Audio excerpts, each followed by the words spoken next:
untuk berjuang, tapi berjuangnya dengan caranya Khawarij.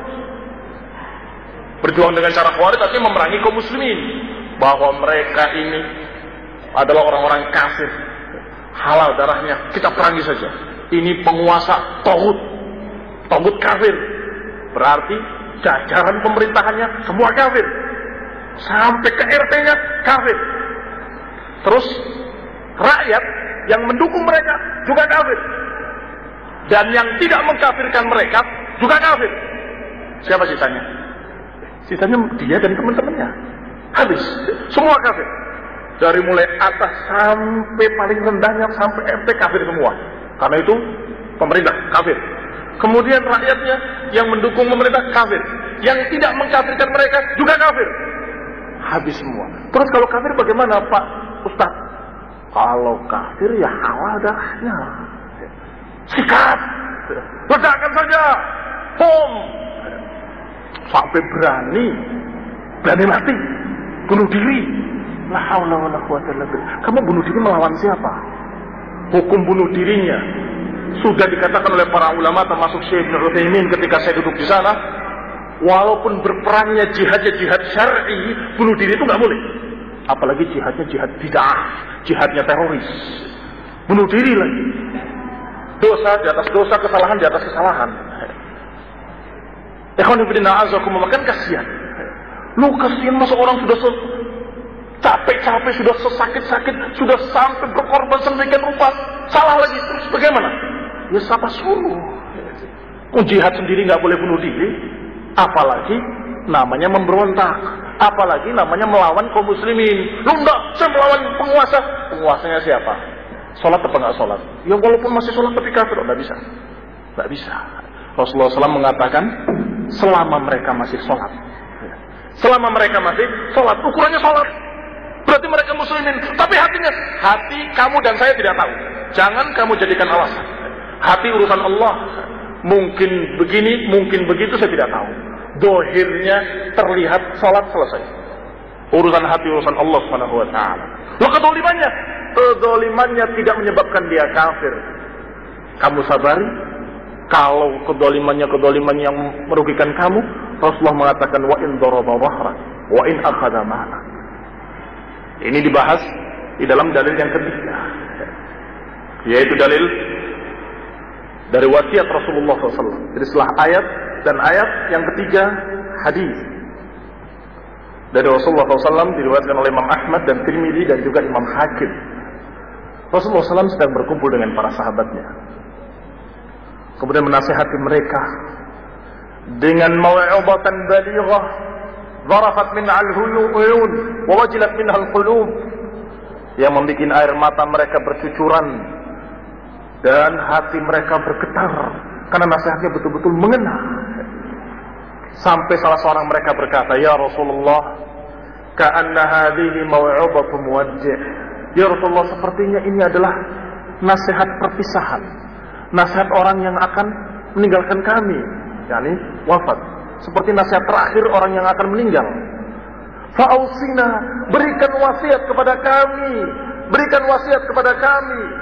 Maka Rasulullah memberikan wasiatnya, usikum bitaqwallah was-sam'i wat-tha'ah wa in ta'ammara 'alaikum 'abdun habashi fa innahu man ya'ish minkum fasayara ikhtilafan katsira فعليكم بسنتي وسنة الخلفاء الراشدين المهديين تمسكوا بها وعضوا عليها بالنواجذ وإياكم ومحدثات الأمور فإن كل محدثة بدعة وكل بدعة ضلالة وكل ضلالة في النار. Rasulullah memberikan wasiat, usikum bitaqwallah. Aku wasiatkan kepada kalian untuk bertakwa pada Allah. Wasiat pertama, takwa. Seperti perintah pertama dari Allah, ya ayyuhalladzina amanu ittaqullaha haqqa tuqatih. Perintah kedua, was-sam'i wat-tha'ah wa in ta'ammara 'alaikum 'abdun habashi. Dan dengar dan taatlah pada penguasa kalian, walaupun penguasa kalian adalah bekas budak dari Habasyah, dari Habsyi yang terkenal hitam, keriting, jelek mukanya. Bahkan dalam riwayat lain disebutkan mujadda'. Mujadda' itu, mujadda' al-atraf artinya terpotong hidungnya, cacat. Walaupun penguasa kamu hitam, bekas budak, cacat lagi. Dalam riwayat lain ka'anna ra'sahu zabibah. Dalam riwayat lain seakan-akan kepalanya dari kismis. Tahu kismis? Ceruk yang anggur yang dikeringkan. Anggur yang dikeringkan itu berkerut-kerut seperti itu. Hitam, berkerut-kerut, jelek. Potong hidungnya. Kalau itu penguasa kamu, tasma' wa tuti', dengar dan taatlah. Inilah wasiat kedua. Wa in ta'ammara 'alaikum 'abdun habasyi, walaupun yang menguasai kalian adalah bekas budak dari Habasyah ini. Dan hadis-hadis lain tentang ini sangat banyak. Sampai Rasulullah SAW mengatakan, tasma' wa tuti' wa in daraba dhahrak wa in akhadha malak, dengar dan taatlah pada penguasa kamu, walaupun mereka merampas hartamu dan memukul punggungmu. Berarti zalim, hartanya dirampas, punggungnya dipukul. Yani isratan 'alaikum, kamu diperbuat secara curang, secara zalim. Ikhwan fillah a'azakumullah, ada hikmah di balik perintah ini. Sepertinya kalau dilihat dengan kacamata orang awam, masa dipukuli diam, masa dirampas diam, berarti kita orang lemah, nggak ngelawan. Itu cara pandang orang yang awam, orang yang tidak punya ilmu.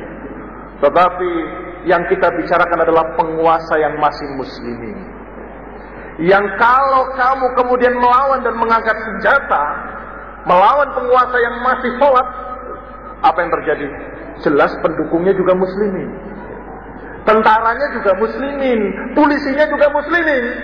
Apa akibatnya? Kamu berperang melawan muslimin. Itu yang terjadi. Ikhwani fillah a'azakumullah, kalau sudah berperang melawan kaum muslimin, fitnah apalagi yang lebih besar daripada kaum muslimin membunuh kaum muslimin? Apakah ada fitnah yang lebih besar dari ini? Na'udzubillah min dzalik. Sudah pernah kita mendapatkan pelajaran di Aceh kemarin yang berakhir dengan tsunami. Sebentar Ulan dibunuh oleh Gam, sebentar Gam dibunuh oleh tentara, terus begitu. Tentaranya siapa? Muslimin. Gamnya siapa? Muslimin. La haula wala quwwata illa billah. Siapa yang disalahkan? Yang memberontak disalahkan. Gamnya disalahkan. Bukan, iya. Tetapi kamu pemerintahnya zalim. Tapi karena kamu tidak mengindahkan nasihat Rasulullah sallallahu alaihi wa ala alihi wasallam, akibatnya pertumpahan darah terus menerus. Ikhwan fillah a'azakumullah, di akhir dakwah Rasulullah SAW, di Hajjatul Wada', haji perpisahan, haji terakhir, Rasulullah memberikan wasiat pada kaum muslimin. Di antara wasiatnya adalah ucapan inna dima'akum wa amwalakum wa a'radakum haramun 'alaikum ka hurmati yaumikum hadha fi baladikum hadha fi syahrikum hadha. Sesungguhnya darah kalian, harta kalian, dan kemuliaan kalian, kehormatan kalian sungguh haram, dalam artian terjaga dan dimuliakan, lebih suci daripada bulan ini, bulan Dzulhijjah, bulan haram. Negeri ini, negeri Mekah dan Ka'bah ada di dalamnya.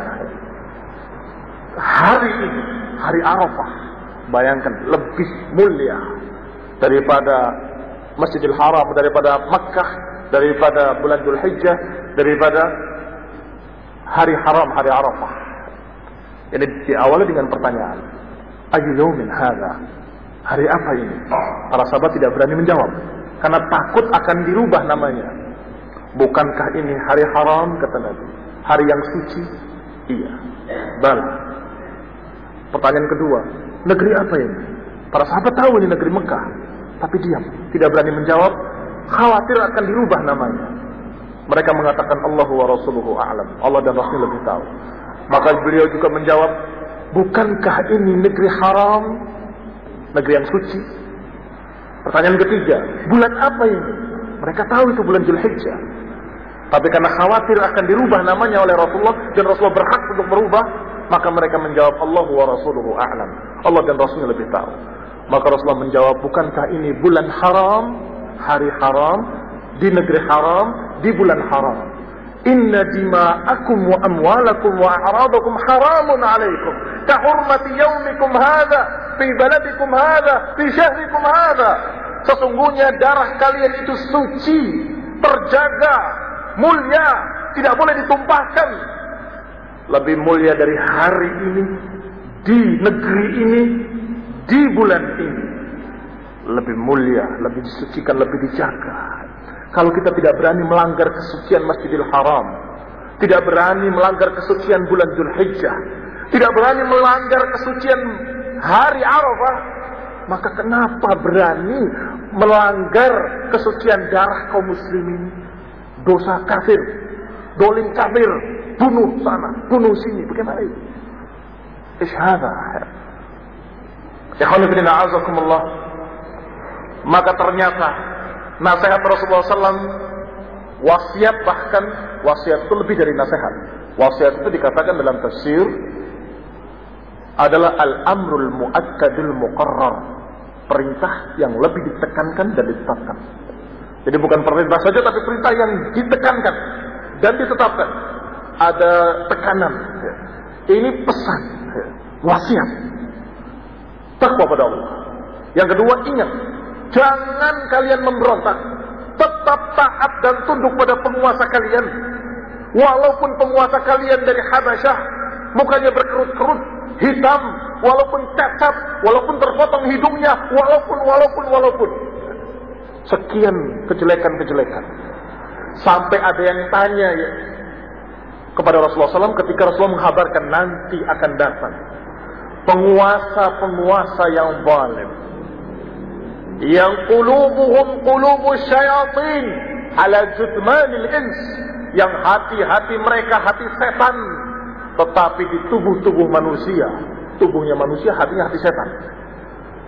Mereka bertanya, ya Rasulullah, kalau kami mengalaminya, apakah tidak kami perangi saja dengan pedang ini? La, Rasulullah mengatakan tidak. Tasma' wa tuti' wa in daraba dhahrak wa in akhadha ma'ak. Kamu tenang dan kamu tetap tunduk, walaupun kamu dipukul punggungmu, dirampas hartamu.